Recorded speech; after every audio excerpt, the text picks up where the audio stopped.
encontramos ahí una codependencia, una dependencia emocional, ¿cierto? Sí, estás viviendo bajo el miedo, ¿sí?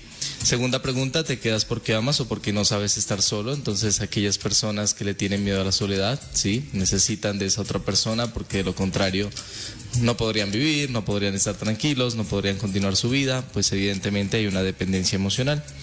Y en la tercera pregunta, discutan por qué se aman o por qué se necesitan desde el miedo, viene lo mismo, ¿sí? Entonces, todo condicionado, más que todo, es un apego ansioso, en el que vamos a hacer entender dentro del componente de la dependencia emocional. Bueno, esas preguntas parecerían fáciles de responder, ¿no? Pero a veces cuando uno interioriza, es muy difícil encontrarse y a veces uno mismo se sabotea y se dice mentiras, ¿no? Claro. Y entonces la pregunta es, ¿cuáles son los síntomas de una persona cuando está en pareja y tiene ese miedo a perder? ¿Cuáles pueden ser? Bien, aquí es súper importante, ¿no? A veces se confunde mucho la intensidad con el amor y también se confunde mucho necesidad con conexión y miedo con perder el compromiso. Cuando empezamos a identificar que hay una dependencia, empezamos a darnos cuenta que basa o se radica en que tengo miedo a la soledad o a quedarme solo. Y cuando pasa esto, mi reflejo, mi respuesta puede ser en diferentes ámbitos. Una de ellas, me vuelvo un poco más inseguro y celoso. Quiero saber a cada momento qué está haciendo mi pareja.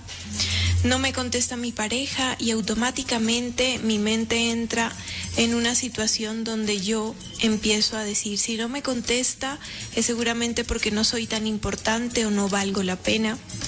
Empiezan a ver esta necesidad de tener el control, ¿no? De controlar lo que mi pareja hace, dónde estás, por qué no me mandaste una fotografía, por qué no me dijiste que saliste de la casa, por qué no me dijiste que hablaste con esta persona. Entonces, cuando hay una dependencia, necesito tener el control. Y cuando quiero tener el control, mis acciones van destinadas a que no quiero sentirme inseguro. Ahí es donde aparece mucho la celotipia. Y también, que es importante, acá cuando hablamos de una dependencia, hablamos también de que mi bienestar está muy ligado a lo que sucede o no con la otra persona. Si la otra persona no me habló, yo me siento automáticamente muy mal. Si tuvimos una pelea, yo pienso en ese momento de pronto que la vida ya no tiene sentido porque muy probablemente mi relación se va a acabar. Entonces voy condicionando una serie de reacciones porque es importante entender, una reacción es una sensación más instintiva. Entonces empiezo a sentir mucho miedo a que si algo y esta persona hizo algo que no me gustó, ya tiene un significado un poco grave o terrible para mí. Ya. Doctor Juan Diego, tengo aquí, escuchándola a la doctora Dora María Obando, hay unos temas bastante importantes que son asociados a este tema, ¿no?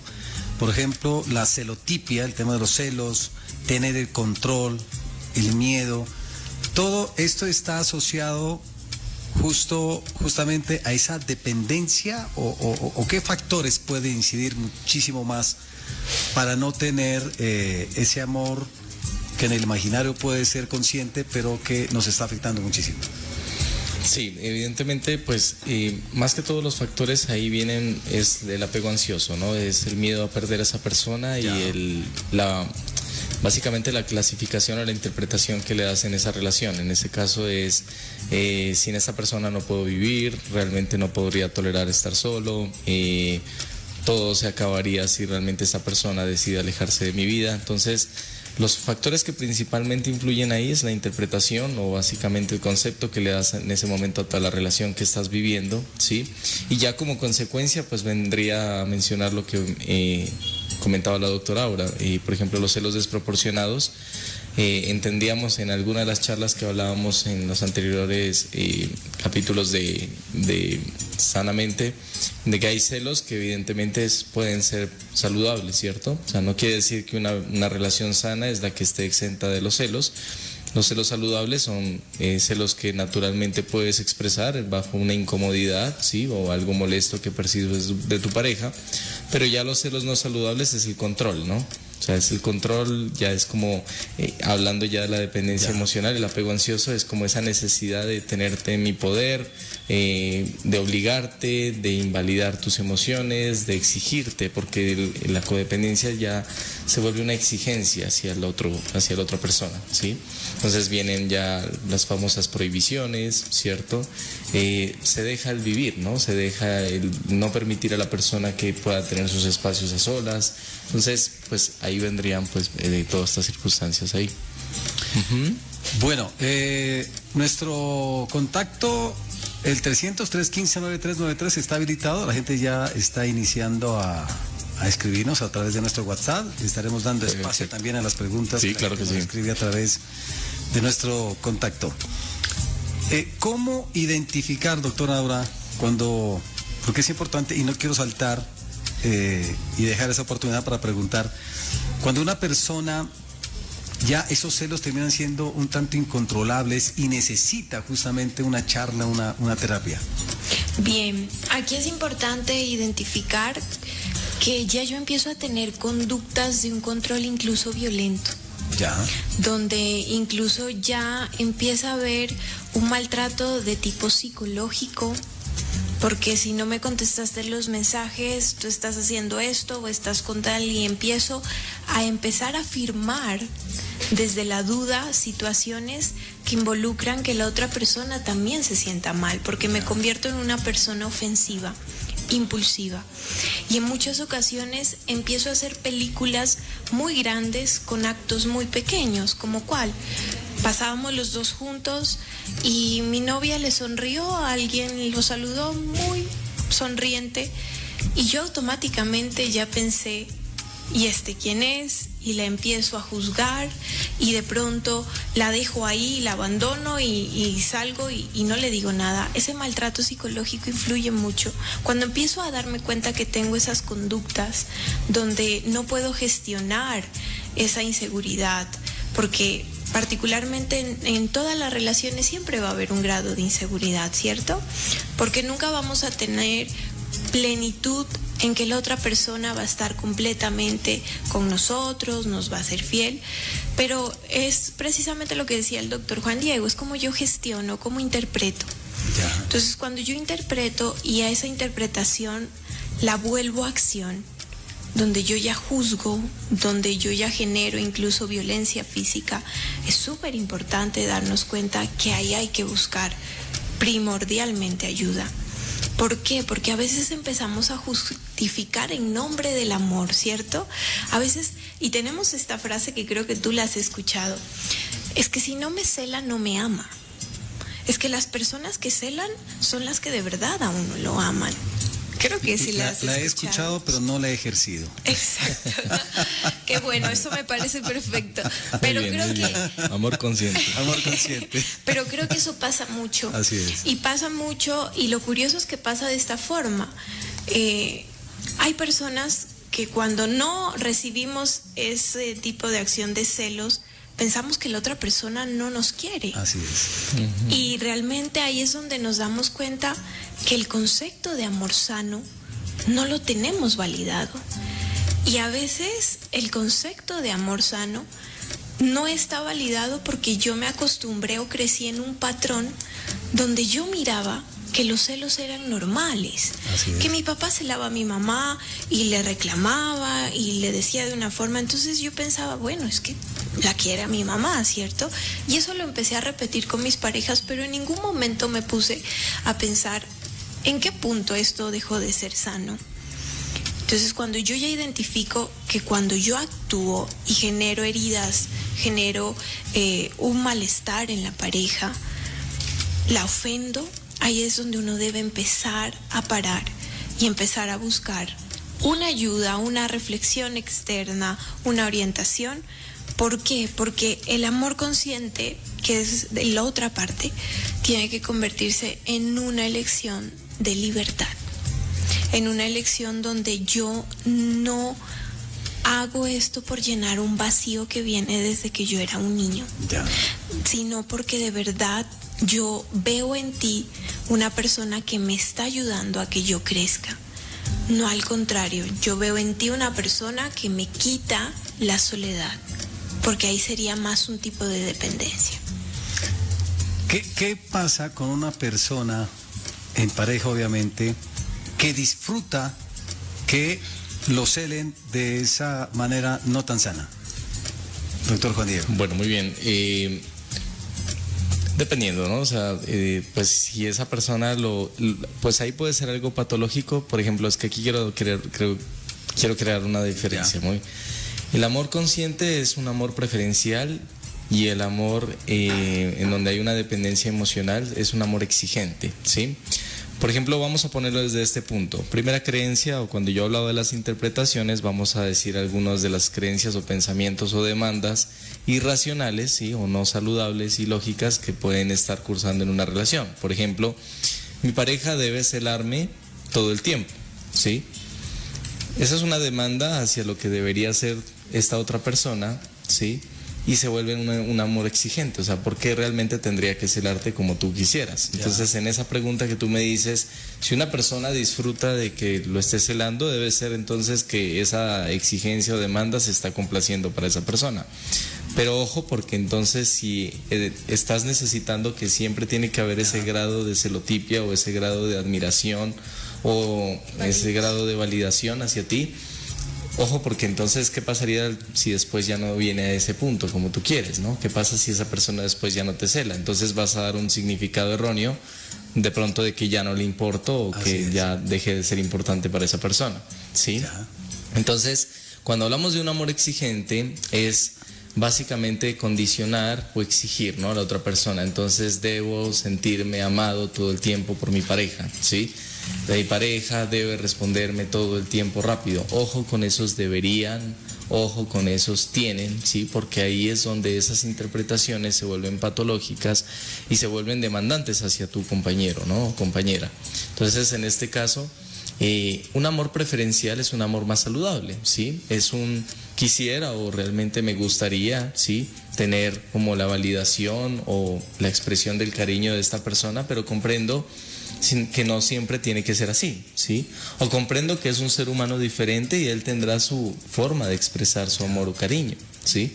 Por eso ahí, por ejemplo, es importante, ahí viene la comunicación asertiva, ¿no? Porque en la comunicación asertiva ya es la expresión, la comunicación, la validación de las emociones, de lo que te disgusta, te incomoda, ¿sí? Y que está bien que de pronto tú le digas a tu pareja, bueno, a veces sí esperaría que seas un poco más cariñoso, sí esperarías esto y lo otro, pero no un imponer, ¿no? No un imponer en el que tú tienes que ser así, o si tú no eres así, entonces eso significa que no me amas. No, porque el concepto de amar puede ser diferente para cada quien, ¿no? Y no todo el mundo tiene que tener la misma proyección del amor hacia el otro, ¿no? De la misma forma. ¿La celotipia es un trastorno? Entra dentro, no como tal un trastorno, pero sí tiene unas bases importantes en que hay cambios a nivel no solamente cerebral, por estímulos de algunas partes del cerebro, sino que también hay cambios a nivel fisiológico, porque nos lleva a ser un poco más impulsivos, nos lleva un poco más a tener un control inhibitorio de la corteza prefrontal, que es la que me dice, hey, mira las cosas desde una perspectiva más racional. Entonces, esto es muy importante dentro de la dependencia emocional, porque ¿qué hemos encontrado? Y hay una frase que me gusta mucho, que la dependencia no es exceso de amor hacia el otro, porque a veces pensamos es que... La dependencia no es exceso de amor hacia el otro, sino es carencia de amor propio. Eso es lo importante, porque cuando yo idealizo, porque aquí también se idealiza al otro, yo empiezo a construir, siempre pongo este ejemplo, es como voy a construir mi casa, pero la empiezo a construir con columnas que son las bases prestadas, porque la construyo pensando siempre en el otro.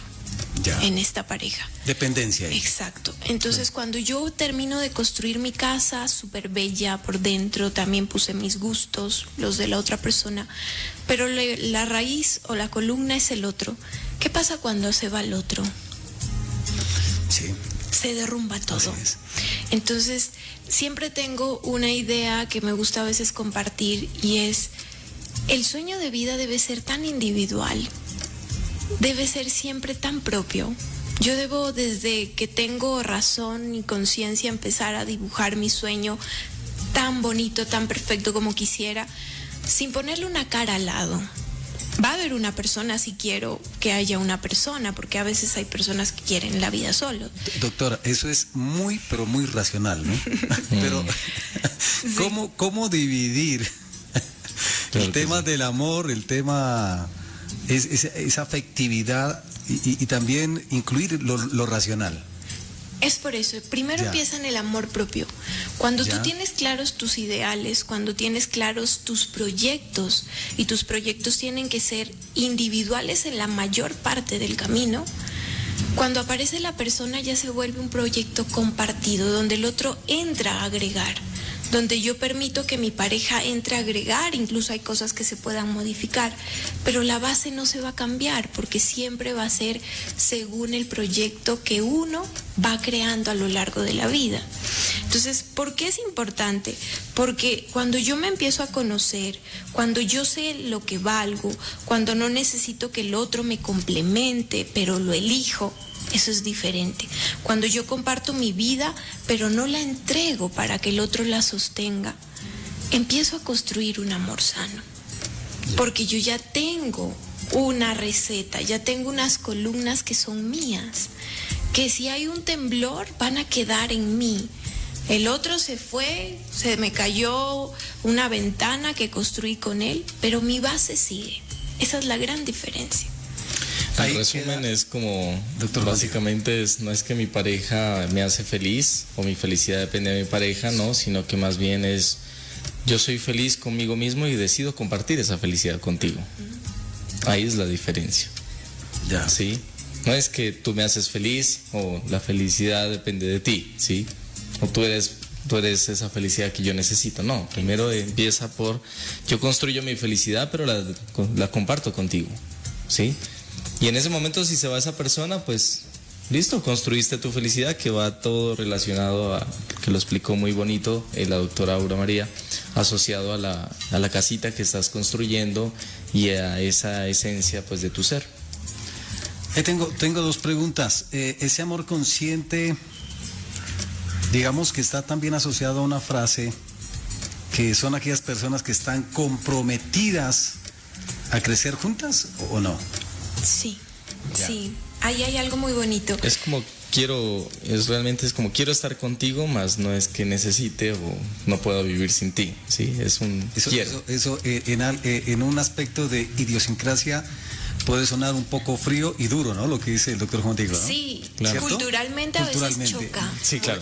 Eso influye muchísimo, ¿no? Pero La si lo idiosincrasia, ¿no? basamos desde la lógica, o sea, desde la parte racional, Sí. sí, es claro, o sea, evidentemente tú decides o quieres estar con esa persona. Claro. Pero no es que realmente necesites de esa persona para estar. Pero le pongo un ejemplo que puede ser un tanto frío y chocador, ¿no? Pero Claro. si el doctor Juan Diego le dice eso a su pareja, en ese contexto regional nuestro, muy seguramente la pareja va a reaccionar, es que no me quieres, Exacto. o no me amas. Y eso viene dado por las creencias. Entonces Claro, eso influye muchísimo, abordemos esas claro. creencias, por favor.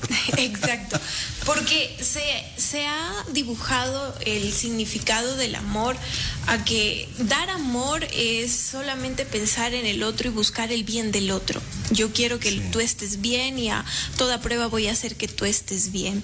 Entonces, en el amor consciente tenemos que entender que no debe desaparecer la individualidad, que es el yo. Ya. Que vamos es a construir un nosotros. Y en el nosotros no va a desaparecer nunca lo que uno es. Por ejemplo, aquí hay una cosa clarísima que pasa mucho en las relaciones.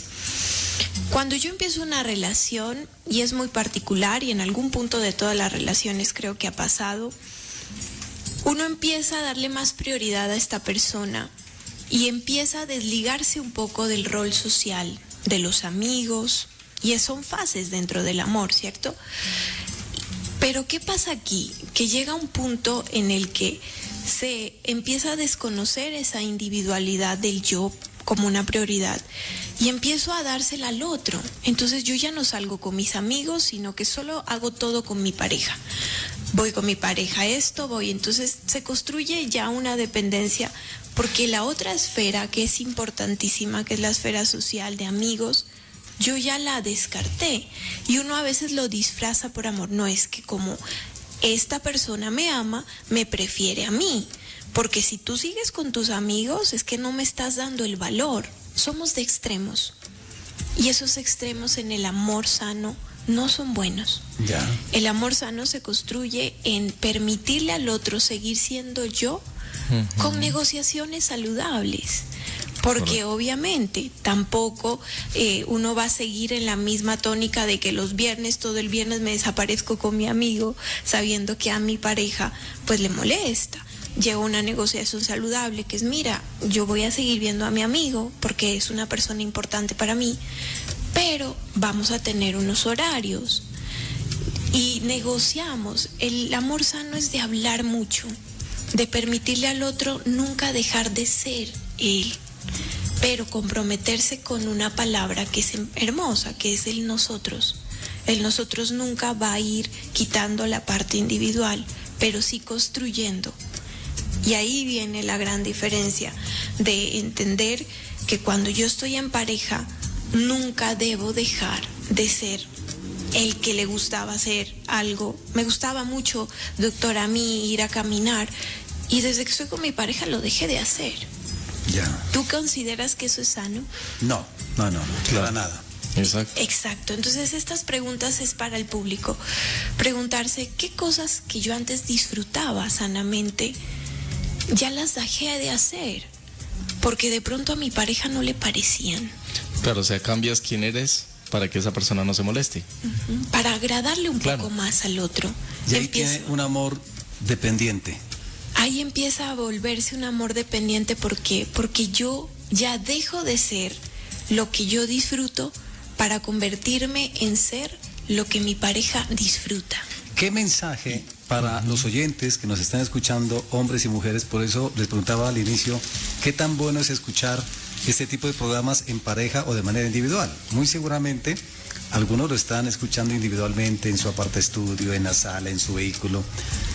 ¿Qué pasa si una persona está en ese rol, en esa situación?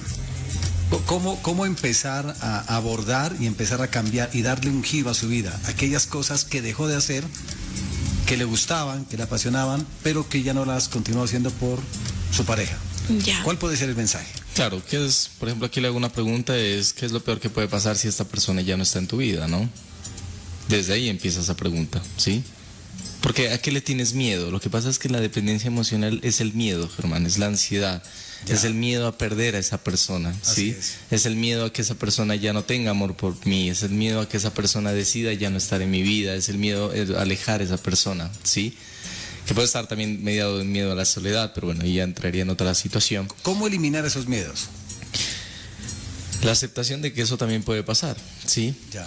Claro, o sea, no depende de ti que esa persona siempre tiene que estar ahí. O sea, básicamente tu vida no depende de esa persona y tienes que, ¿bajo qué fundamento piensas eso, no? ¿Por qué pensar que esa persona si se va no lo podría soportar? ¿Por qué pensar que esa persona si se aleja de tu vida ahí cambiaría el rumbo de tu vida? ¿Por qué pensar así, sí? Si más bien podrías validar el hecho de que esa persona puede alejarse de ti, ¿sí? Porque es que lo que pasa es que todo lo que estamos hablando en resumen de la dependencia emocional es el miedo a la ausencia, y entonces ahí por eso se convierte en un amor exigente, ¿sí? Por eso estábamos hablando de que dejas de ser quien eres para que esa persona no se moleste. ¿Por qué dejo de ser quien soy? Porque si se molesta esa persona se va a alejar de mí, entonces entra el miedo. ¿El sacrificio no es sinónimo de amor? No. Ya. No es sinónimo de amor. Contundentemente. Cuando hace que mi personalidad cambie y era una personalidad que yo disfrutaba. Aquí te respondo también a lo que dices, cómo empezar a tener ese cambio, ¿cierto?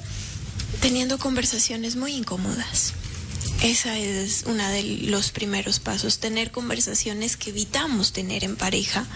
Conversaciones como la pregunta, ¿qué has dejado de hacer por mí? ¿Qué te duele? ¿Qué te gustaría hacer? ¿Qué cosas de mí te han frenado en tu desarrollo personal? Esas preguntas son importantísimas trabajarlas en pareja, porque cuando el otro empieza a reconocer que sí hay ese tipo de cosas que se han dejado hacer y que se convierten en un tipo de frustración de vida, es donde uno empieza y debe trabajarse mucho en individual, porque la construcción de pareja inicia cuando yo me trabajo en individual. ¿Qué quiere decir eso? Cuando yo me hago cargo de mis traumas, cuando yo me hago cargo de mis vacíos. Es que entendí, le dijera a mi pareja en esa conversación, empiezo a entender que tal vez mi forma de ser era porque yo viví mucho en esto, pero no he tomado partido, nunca busqué ayuda. A veces esas conversaciones incómodas nos hacen darnos cuenta que situaciones muy mal hechas las estábamos normalizando. Es que yo empecé a permitir que tú me maltrataras porque yo no quiero que me dejes. Entonces yo, cuando tú me decías, es que te golpeo porque tú me buscas, porque tú me sacas la rabia, yo empecé a justificarte. ¿Por qué? Porque pensaba que si yo me rebelaba, tú me ibas a dejar. Y cuando uno empieza a darse cuenta de esas cosas, es fundamental que empiece a construirse en individual. Y construirse en individual no es dejar de ser pareja. Doctor Juan Diego, esos temas que son muy incómodos de tratarlos en pareja, y que es muy complicado y ninguna de las dos personas lo abordan, ¿cuál puede ser el primer paso, el mejor escenario? ¿En qué sitio? ¿En qué momento? Uno debe tomar la decisión, sea él o ella, para empezar a abordar esos temas que son incómodos, ¿no? Pero ¿cuál puede ser algún tip, alguna indicación de tipo profesional desde la psicología? Recuerda ese último momento en el que hubo una discusión, sí, y expresa lo que te incomodó, sin obviamente la rabia, ¿no? Entonces, en este momento es como invitar a las personas a recordar ese momento que tuvieron una pelea, un conflicto. ¿Qué te disgustó? ¿Qué te incomodó realmente de tu pareja? Y en ese momento trata de expresarlo, ¿sí? Como hacia una preferencia, no es como el que debes cambiar o yo quiero que hagas esto o tienes que ser así, no, porque estaríamos hablando de un amor exigente, sino un amor preferencial es, bueno, tal vez en ese momento tú puedes ser de una forma diferente. Hay que empezar, la charla incómoda es aceptar la incomodidad, porque a veces se procrastinan este tipo de charlas porque están esperando que sean cómodas, ¿no? Muchísimo. Porque están esperando que el tener una charla incómoda con la pareja sea igual de hablar de un tema cómodo, ¿sí? Entonces ahí el eje de la procrastinación es la intolerancia a la incomodidad, ¿no? O sea, no quiero sentirme incómodo o espero sentir esa motivación, y no, evidentemente pues tener una charla incómoda no va a ser motivante y no va a ser cómoda, ¿no? Sino que cuál es el objetivo de tenerla, ¿verdad?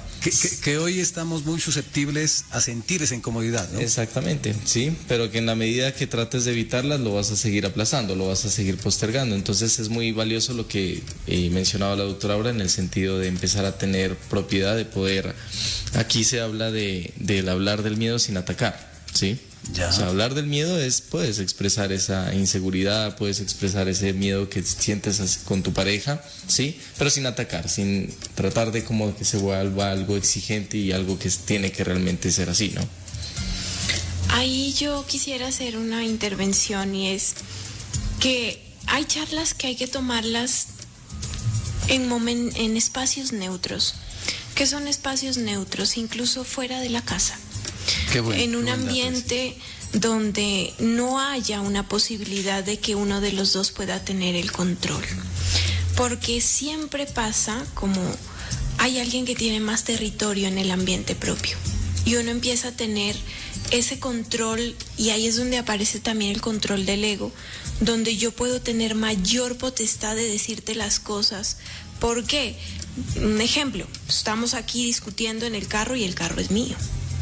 Entonces yo empiezo a sentirme más con propiedad, y si se suben los tonos yo digo, y te bajas del carro, y ahí empieza a haber una guerra de control que no es saludable para una comunicación de pareja. Sitio neutro. Un sitio neutro donde digan, bueno, vamos a tomarnos un café, vamos a este lugar. Qué importante eso, ¿no? Parecería que no es relevante, pero es sumamente relevante. Muy importante.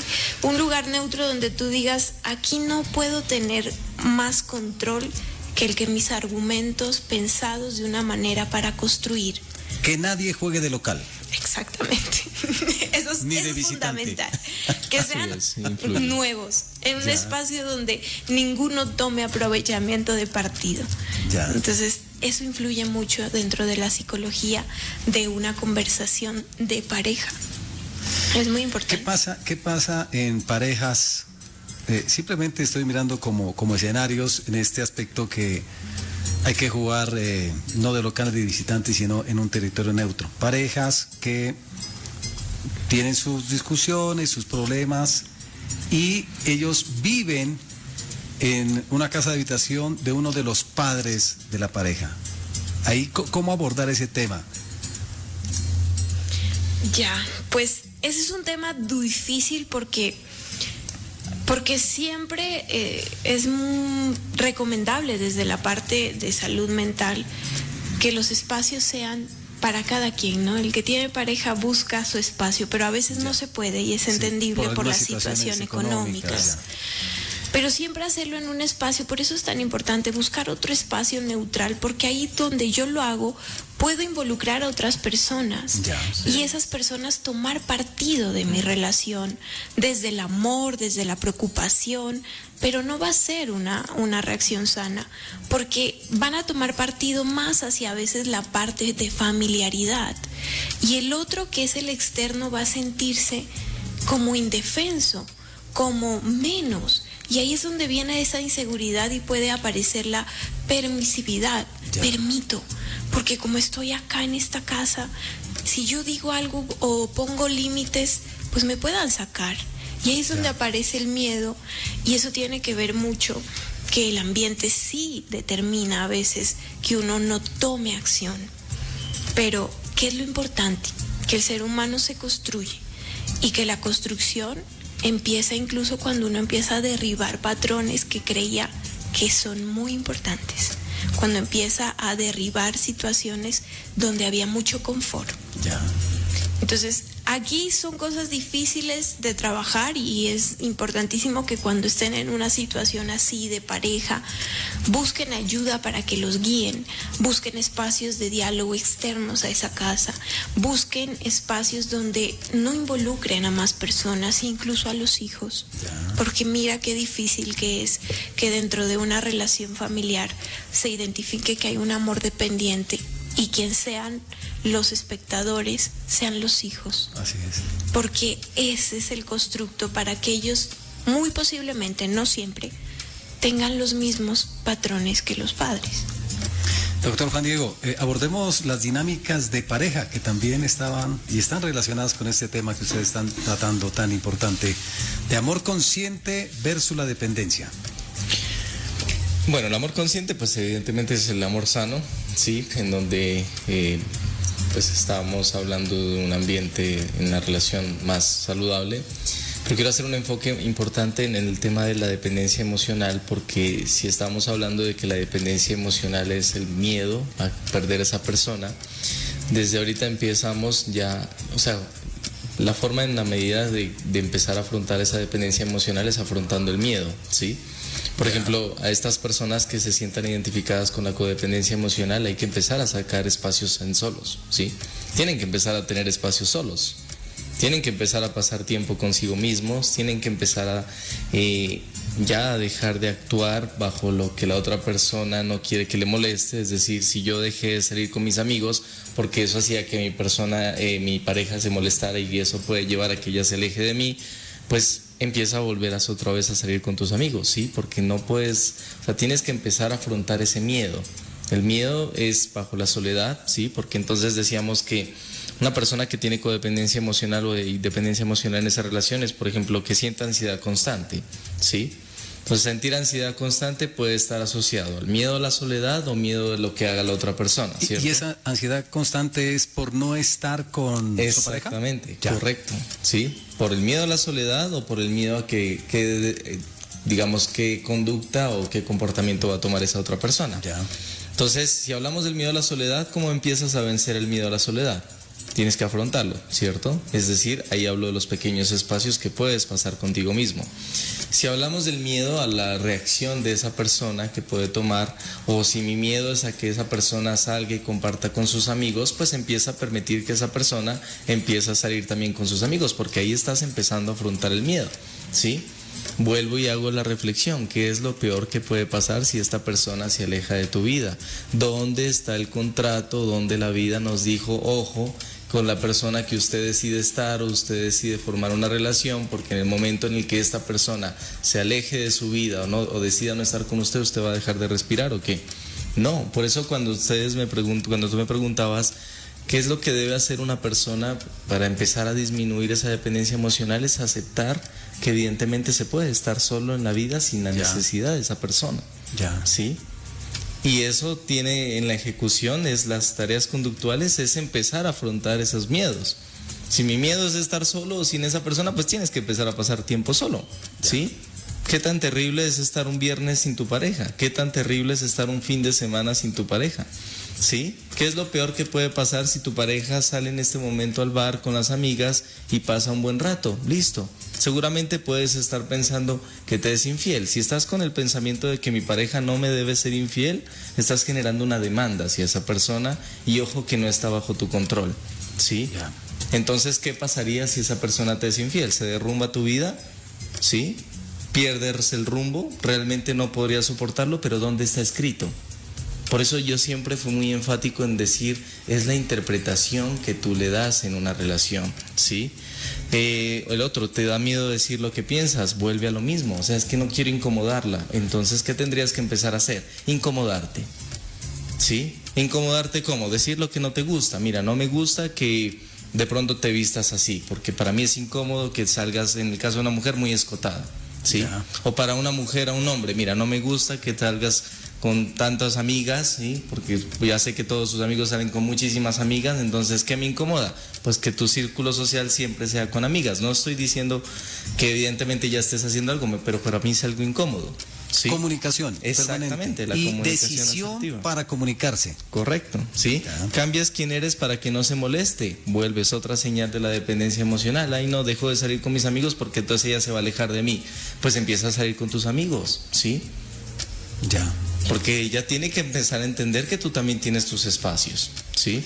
Y esa necesidad, ya para pasar a la pregunta de los oyentes, esa necesidad de hacer algunas cosas juntos, como el tema del deporte, algunas actividades, ¿hasta dónde puede llegarse al límite de que no se catalogue como una dependencia? Claro, si lo estás viendo como una necesidad, no es que yo tengo que ir siempre al gimnasio con esa persona, evidentemente es una dependencia, claro, ¿sí? Si entonces, no, perfecto. O sea, si ella no va, entonces yo tampoco voy. Exactamente. ¿Cómo se puede solucionar? Alternando. Sí, este día te acompaño, pero pasado mañana no. La incomodidad, o sea, no quiere decir que si ella no va o él no va, pues, ¿por qué no puedes ir tú, no? ¿Por qué necesitas realmente? Entonces ahí esto se necesita mucho. Sí, de la interpretación es válido, ¿no? Pero también de la acción. O sea, la interpretación es listo. Ya sé que no es terrible estar sin ella un viernes, ¿vale? Pero ejecútalo. O sea, realmente permítete estar sin esa persona un viernes, a ver qué tan terrible o qué va a pasar. Porque necesito, o sea, a mis pacientes nosotros los hacemos afrontar los miedos. Esto no se trata de no sentir, de querer siempre sentirme seguro. No, hombre, porque entonces estás como que condicionando a que siempre tienes que sentirte bien. Estos acompañamientos también los hacemos en Neuromedic, ¿no? Hace parte del portafolio profesional, ¿no? Claro que sí. Exactamente. O sea, yo a mis pacientes los enseño a afrontar. O sea, les enseño a enfrentar emociones y esto es incómodo, o sea, sí, pero ¿cómo te vuelves fuerte, no? O sea, no puedes estar todo el tiempo evadiendo. Recomendaciones, doctor Juan Diego, para estos chicos, los jóvenes que empiezan a tener esas relaciones y empieza a generarse también de alguna manera esa semillita de la dependencia. Sí, aquí quiero, como cito unas diferencias que me parecieron muy interesantes, que pues ahora en la preparación de la charla leí, entonces aquí estas 5 diferencias son muy claras, ¿no? Dice, por ejemplo, el amor consciente es elijo estar, ese es el amor consciente, yo elijo estar. Elijo estar, ya. La dependencia es necesito estar, ¿sí? Mira la diferencia, ¿no? Mira la diferencia de yo quiero o yo elijo estar a que yo necesito o realmente tengo que estar ahí. La autonomía, ¿no? Exactamente. Segundo, confío, en el amor consciente yo confío, en la dependencia yo vigilo o exijo. Me trasnocho. Claro, vigilo. Claro. ¿Cuál fue su última conexión? Exactamente, sí. Me la dejó en persigo. visto. La persigo, correcto. Me dejó en visto. ¿Qué puso en el muro de Facebook? Necesito la contraseña, necesito Así la se llama, contraseña del celular. Yo no tengo red social. ¿Así se llama, Cristian? ¿Sí? ¿El muro es? ¿Todavía le llaman así? Ah, bueno, sí. Bueno, ¿qué más? Necesito la clave del celular, por ejemplo. Ah, carajo. Sí, claro, mándame las ubicaciones todo el tiempo. Tocará dejarle el pulgar o el índice. Exacto. Cortárselo. O sea, yo les digo a mis pacientes, imagínate, o sea, si uno ya tiene suficiente con su vida, ¿sí? O sea, qué tenaz estar 24/7, claro. estar pendiente de la vida de la otra persona, hombre. Dando O sea, explicaciones. realmente estás transitando una exigencia terrible, o sea, esa es la dependencia, ¿no? Doble camino, ¿no? Claro. Vamos con el tercero, ¿no? El amor consciente es el diálogo, ¿sí? Y en la dependencia emocional, como lo mencionamos todo este tiempo, reclamo, ¿sí? Demanda.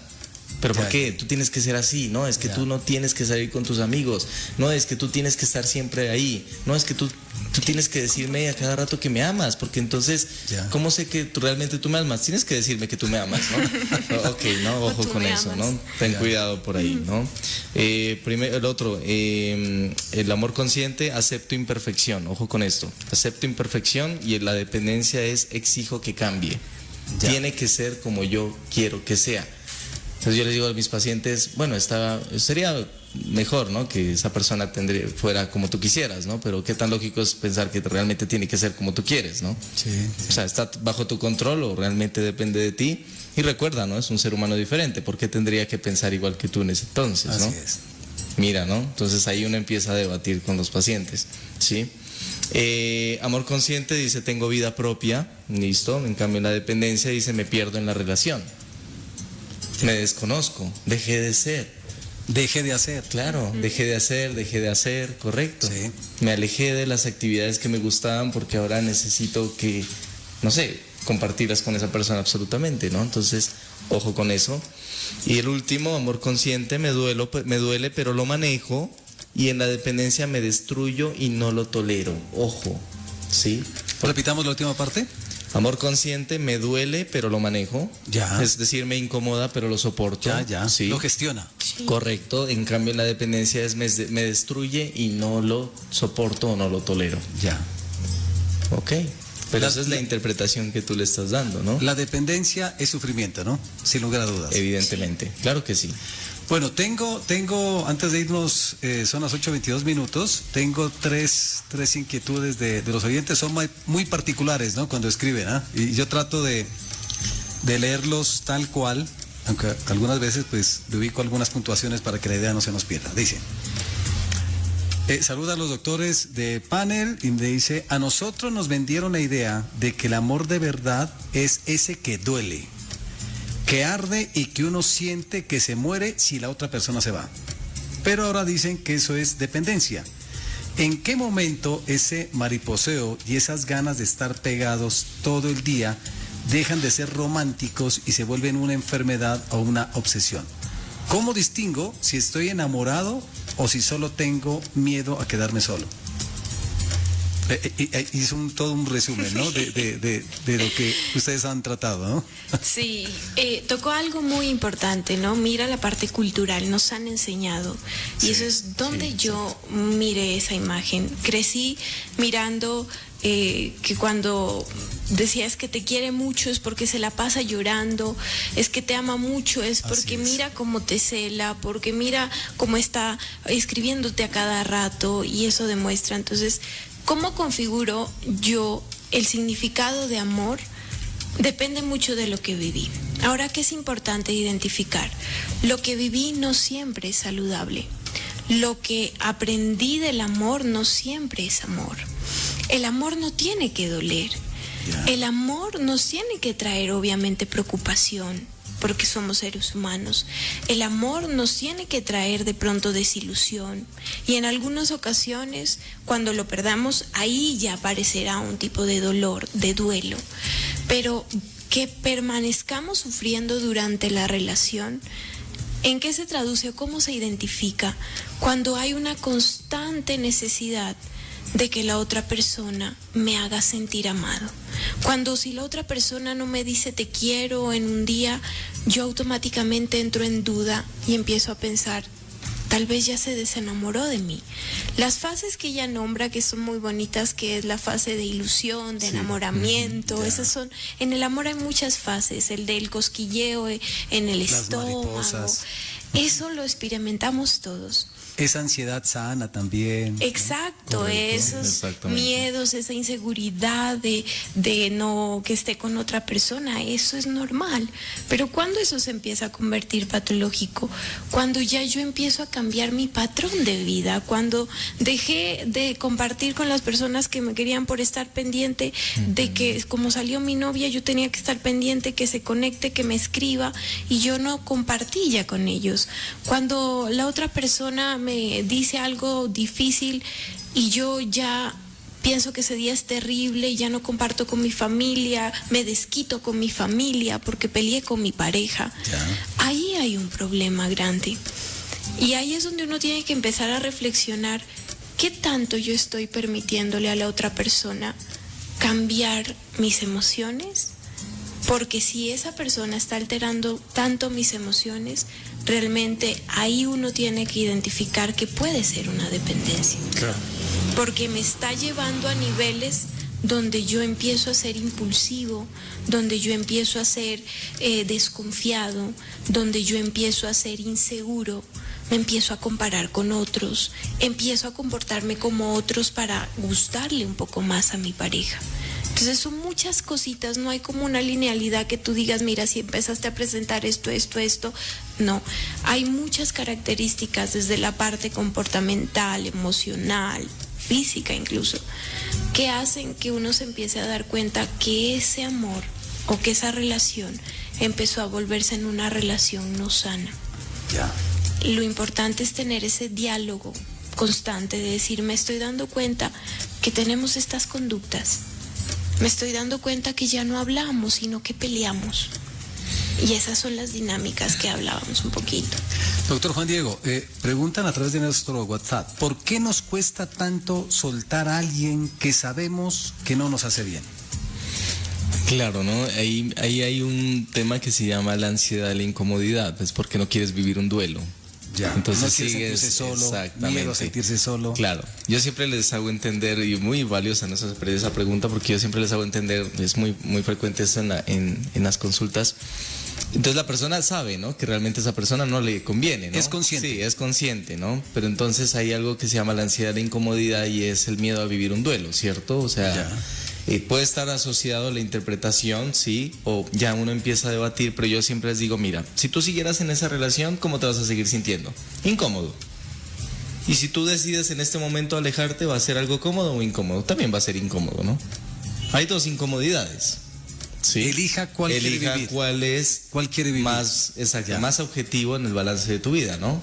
Si digamos, evidentemente hemos venido bajo un maltrato, hemos venido bajo el sufrimiento, bajo el miedo constante, bajo la invalidación de emociones, bajo el irrespeto, bajo muchas situaciones que hayan pasado, ¿sí? Entonces, ¿qué será más objetivo? Que podrás alejarte de esa persona, ¿no? ¿Sí? Y entonces, ¿qué tan terrible va a ser si un año estás sin esa persona? Dime, ¿dónde está escrito que realmente eso va a ser terrible? ¿Por qué pensar que no lo vas a poder soportar? ¿Sí? Claro. Termina siendo... Y sentir el duelo, entonces las personas con duelo que no pueden salir de la casa, las personas que están afrontando una separación que no van a poder ir al gimnasio, no van a poder ir al cine, no van a poder hacer nada, ¿dónde está escrito eso también? ¿Sí? Ya. Entonces, esto viene muy asociado a... obviamente, ¿no? Las personas que quieren soltar, no quieren soltar sin sentir nada, ¿sí? O sea, listo, o sea, yo soy consciente que esta persona me hace daño, pero yo quiero entonces alejarme y no recordarla, no pensar, no vivir un duelo. Entonces, por eso es que no toman la decisión de alejarse, porque hay una ansiedad, la incomodidad, es no querer afrontar lo que evidentemente vas a sentir. O sea, evidentemente hay que aceptar que vas a vivir un proceso de duelo, que te vas a sentir triste, que naturalmente vas a extrañar, pero en estas personas que empiezan a afrontar un duelo, yo siempre les digo, ojo, porque entonces el cerebro va a tener la capacidad, siempre va a tratar como de trasladarte, lo que a él le hacía sentir bien es la persona idealizada. La persona idealizada es la persona con la que yo me estaba viendo en un viaje, en un futuro, haciendo un proyecto, teniendo familia, teniéndolo a casa, ¿cierto? Esa es la persona idealizada. Y el cerebro te trae eso como a colación, porque el cerebro, como en este momento está viviendo un duelo, el cerebro quiere sentirse bien, entonces el cerebro te hace recordar esos patrones como para volver a segregar por ahí unos neurotransmisores que le dan placer a la persona, ¿sí? Como la serotonina, la dopamina, ¿sí? Que empieza a llevar, y evidentemente entonces esa persona empieza a idealizar. Ay, pero es que esta persona íbamos a hacer tal viaje. Ay, pero esta persona entonces empieza a tener los recuerdos bonitos. Pues yo siempre les digo, ojo, porque entonces es mejor que tú tengas consciente de que existe la persona idealizada, pero también existe la persona real. Dime tú quién era la persona real. No, una persona que realmente me invalidaba, me exigía, me prohibía, sentía que realmente no era feliz, ¿sí? Entonces, ¿con qué persona te quedas? ¿Con la que estabas idealizando o realmente con la persona en la cual decidiste alejarte y por qué? ¿Sí? La persona real. Bueno, son temas muy interesantes, doctora Aura. Ahí hay algo importantísimo también, y es entender que el no poder dejar a una persona también tiene una respuesta fisiológica, que era lo que hablaba el doctor Juan Diego. Ahí hay algo que se llama adicción al vínculo. Sí, y la adicción al vínculo es igual a una adicción conductual. Yo me acostumbré a que cuando estoy con esta persona, ella hacía que mi cuerpo produzca más dopamina, que es la hormona del placer, de estar un poco más aliviado, me da esa sensación. ¿Y cómo me activaba ella esa dopamina? Cuando esa persona llegaba y me dice te amo, cuando esa persona, a pesar de que tenemos una peleita, luego llega y me lleva rosas. Entonces uno se acostumbra a recibir esa dosis de dopamina, es como una especie de drogadicción.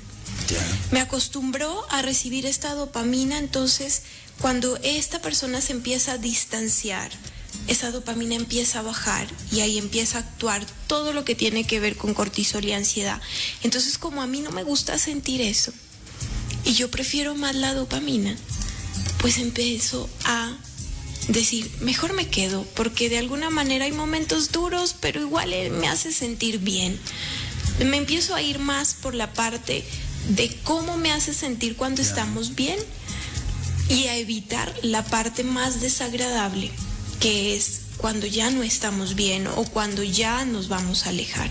Entonces hay una adicción a nivel hormonal también que funciona y que por eso a veces uno no entiende, sé que me hace daño, doctora, pero no puedo salir de él, porque el cuerpo también se acostumbró como una droga a un estímulo, a una persona. Y para eso es importante siempre identificar, buscar ayuda. Ayudarse es permitir que el otro entre a orientar. Y ahí es uno de los primeros eslabones de esto, es identificar si el amor que yo estoy recibiendo o dando es desde la libertad o es desde el vacío, donde yo estoy llenando situaciones de mi pasado o estoy permitiendo porque no quiero que el otro también sufra. Entonces son cositas que hay que preguntarse siempre en una relación. Bueno, doctor Aura y doctor Juan Diego, hemos llegado a la parte final, se nos ha pasado el tiempo muy, pero muy rápido y muy seguramente tendremos una parte 2 de este amor consciente versus la dependencia. Sí, siempre vuela el tiempo, ¿no? Sí. En el programa vuela el tiempo y sí, realmente son temas muy, muy bonitos, muy interesantes, hay muchísimas cosas que hablar, ¿no? Pero bueno, darles la invitación porque realmente, evidentemente sé que muchas personas pudieron identificar, sí, que de pronto están viviendo bajo un amor de codependencia o dependencia emocional, en el cual se puede ayudar, ¿no? Puedes empezar a afrontar esos miedos, puedes empezar a rescatar a esa persona quien eres, puedes empezar a fortalecer tu relación, ¿sí? Bajo la comunicación asertiva, y parte de lo que expresaba la doctora Aura de la parte neurofisiológica, de cómo actúa el cerebro y toda la parte bioquímica, evidentemente pues acá también las terapias que nosotros trabajamos en Neuromedic pues permiten, ¿no? Como empezar a corregir esos patrones, disminuir esos procesos de ansiedad, evitar pues tanta rumiación, ¿sí? Y pues todo el equipo clínico que está altamente pues capacitado para poder orientarlos de la mejor manera, ¿sí? Y y pues de verdad hay que prestarle mucha atención a esto, porque esto de alargar y de seguir aguantando, sí, ojo también con esas relaciones donde el vínculo es el hijo y hay un desamor o es el miedo a mis hijos, entonces sigo ahí. Entonces hay que tener también mucho cuidado porque ahí eso también entra. Entonces cuando tú nos preguntabas del público, esto va para todo mundo, ¿no? Hasta para el soltero que puede ahorita reflexionar sobre su anterior relación y puede empezar a reconocer, y ya desde este momento ya puede decir, bueno, tal vez sí, algo fallé o estaba fallando, y acá podemos también orientarlo a tomar la mejor decisión. Si estás en una relación y esto está sucediendo, pues podemos también ayudarte a tomar una decisión también ahí, ¿sí? Evidentemente un terapeuta nunca le va a decir a la persona, aléjate o tienes que estar ahí. Simplemente uno lo que hace es poder abrir un panorama y que el paciente sea capaz de poder elegir, ¿no? Asociado, acompañarlo hasta que tome la decisión. Exactamente, ¿no? Uno le plantea el panorama, ¿no? O sea, uno le hace decir, mira, exactamente, mira cómo lo estás viviendo bajo esta situación, ¿por qué no intentar esta otra? ¿Qué podría pasar? Sí, ahí venimos ahí. Evidentemente se valida todas las emociones, ¿sí? Hay que sacarnos esto de siempre necesitar las emociones positivas, ¿no? Realmente las emociones positivas en un contexto de una terapia son muy escasas, porque yo les hago entender a mis pacientes que se hablan más de las emociones negativas saludables, ¿sí? Porque son situaciones que incomodan en la vida y no puedo ya como esperar ya la felicidad, no sentir nada, sentirme pleno, bien, no, porque estamos hablando de situaciones que realmente incomodan. Entonces, en Neuromedic es fortalecer a nuestros pacientes, es enseñarlos a afrontar el miedo, es enseñarlos a afrontar la incomodidad, es básicamente esa herida, descubrirla, trabajarla, tocarla, sentirla, pero sanarla, ¿sí? Esto no se trata de mantener anestesiado, de sedarlo, de dormirlo, y no, porque realmente así no fortalecemos a un ser humano, así no fortalecemos emocionalmente a una persona. Entonces, pues bueno, para no alargarme más, en Neuromedic pues estamos totalmente dispuestos para ayudarlos, y espero pues que realmente esta charla haya sido pues muy enriquecedora. Gracias por el aporte. Muchísimas gracias, doctora Aura, por acompañarnos. Gracias, doctor Juan Diego, y bueno, nos encontramos en esta estación el próximo miércoles. Claro que sí, Germán, muchísimas gracias. Un saludo a todos. Muy bien, hemos llegado a la parte final de Sanamente Salud Mental a tu alcance.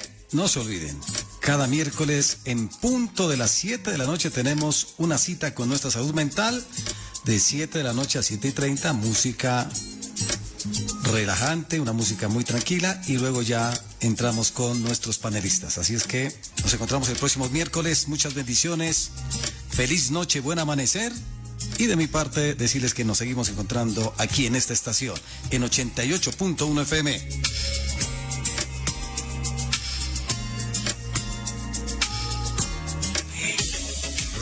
Estéreo presenta Sanamente, salud mental a tu alcance, con la doctora María Constanza Maya. Todo lo relacionado con depresión, ansiedad, trastornos del sueño, insomnio, déficit de atención, adicciones y problemas en el sistema nervioso. Sanamente, miércoles 7 de la noche, solo por 88.1 Romántica Estéreo.